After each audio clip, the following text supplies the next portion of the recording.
Number میں نقل کیا ہے. Now, you want to talk about the constitution? Quaid Azam کا constitution قرآن و سنت ہے.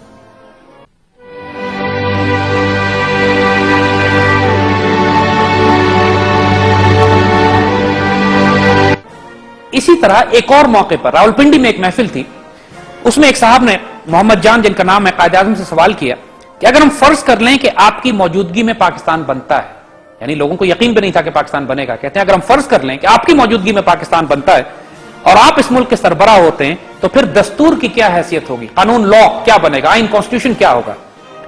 قائد اعظم فرماتے ہیں اس کے متعلق پریشان ہونے کی ضرورت نہیں ہونی چاہیے، آپ کے پاس 1300 سال سے دستور موجود ہے. اب وہ صاحب زیادہ اسپیسیفک ہوتے ہیں، کیا اس دستور کو غیر مسلم بھی تسلیم کریں گے؟ قائد اعظم فرماتے ہیں میں کوئی قرآن کا بہت بڑا عالم ہونے کا دعویٰ تو نہیں کر سکتا، لیکن قرآن کو مجھے جتنا علم ہے اس کی بنیاد پر میں کہہ سکتا ہوں کہ قرآنی دستور تو وہ ہے جس کے متعلق خود غیر مسلم کہیں گے کہ اس قرآنی دستور کو ہم پر لازم کیا جائے، ہم پر اس قانون کو اپلائی کیا جائے. قائد اعظم فرما رہے ہیں یہ. پھر وہ صاحب زیادہ اسپیسیفک ہو جاتے ہیں، فرماتے ہیں کیا قرآن میں تو شراب حرام ہے، کیا پاکستان میں شراب پر پابندی ہوگی؟ قائد اعظم بغیر ڈلے کے فرماتے ہیں بے شک پاکستان میں شراب پر پابندی ہوگی. اور یہ گفتگو میاں حیات بخش صدر انجمن فیض الاسلام راولپنڈی کے سامنے ہوئی اور انہی کے حوالے سے آتش فشاں کے قائد اعظم نمبر میں نقل کی گئی.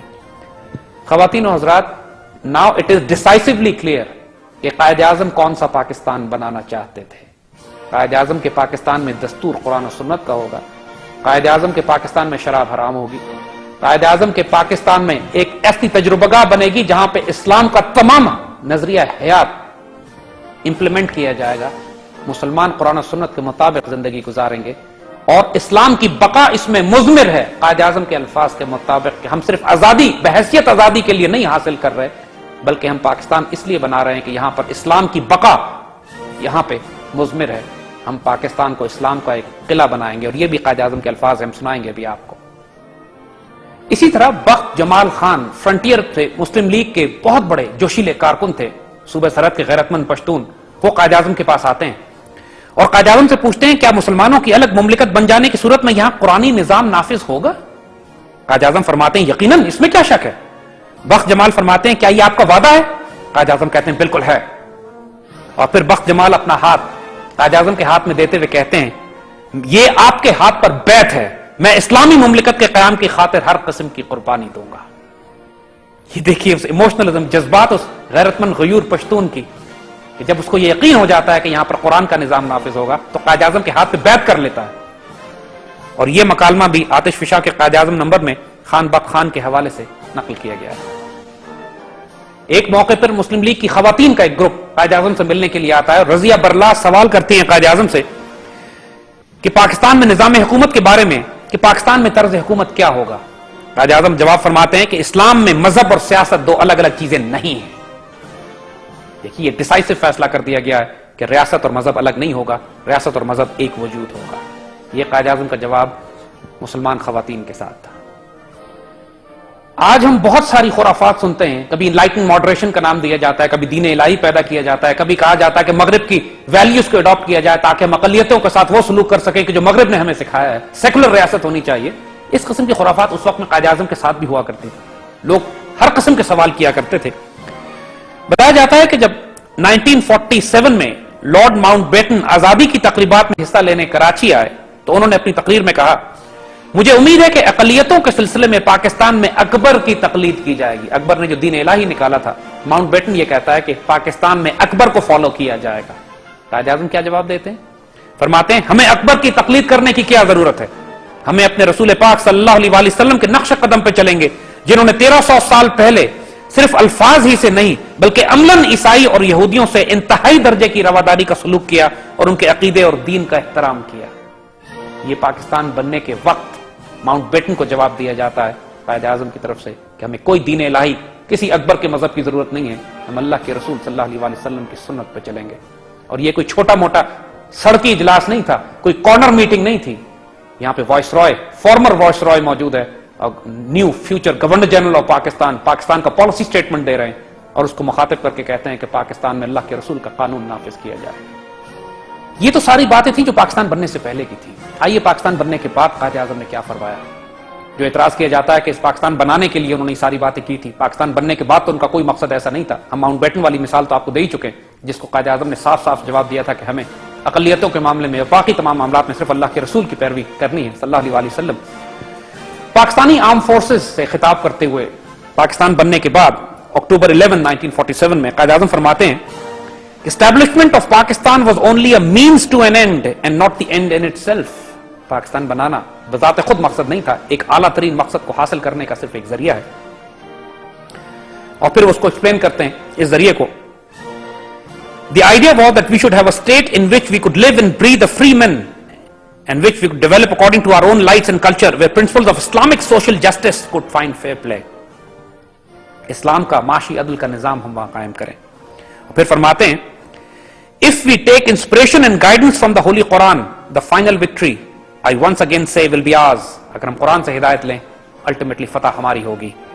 He advised that everyone to whom his message reaches must vow to himself and be prepared to sacrifice all his, if necessary, in building up Pakistan as a bulwark of Islam.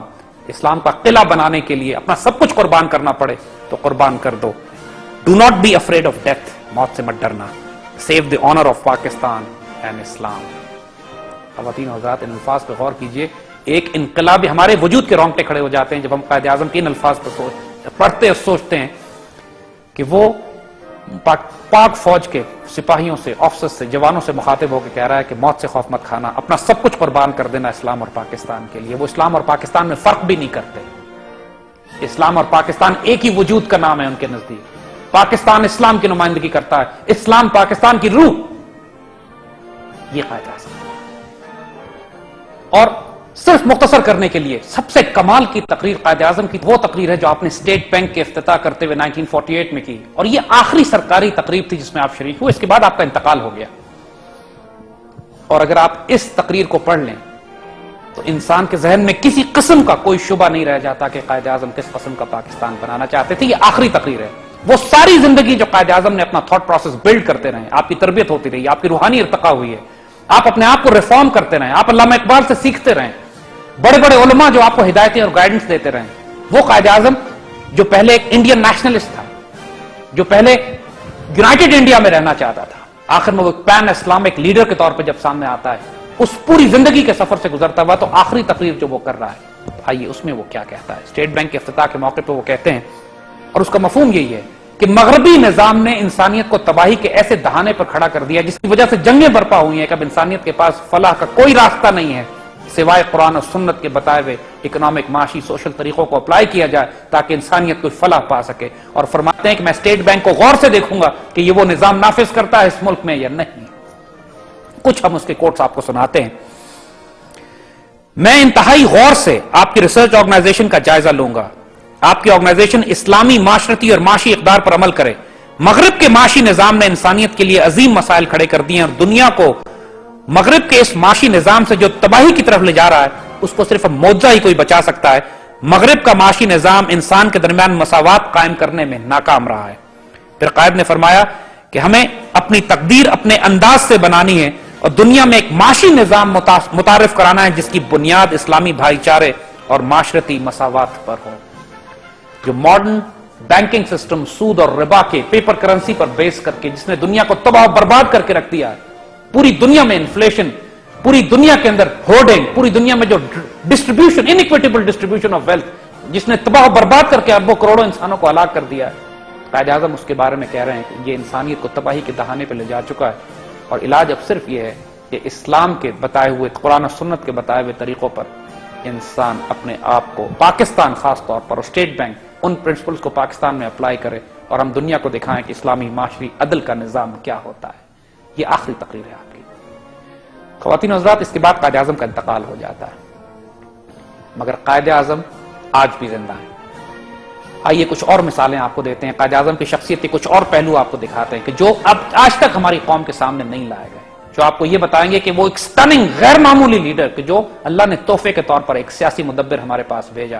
آئیے اس کی شخصیت کے کچھ دوسرے غیر معمولی پہلو بھی آپ کو دکھاتے ہیں. یہ تو ڈیسائسولی طے ہو گیا کہ ہی واز این اسلامسٹ. کسی مغربی مورخ نے بھی یہ بات لکھی ہے کہ Quaid Azam was a sword of Islam in a secular scabbard, یعنی ان کی جو نیام تھی، جو کور تھا ان کا ظاہری اوپر سے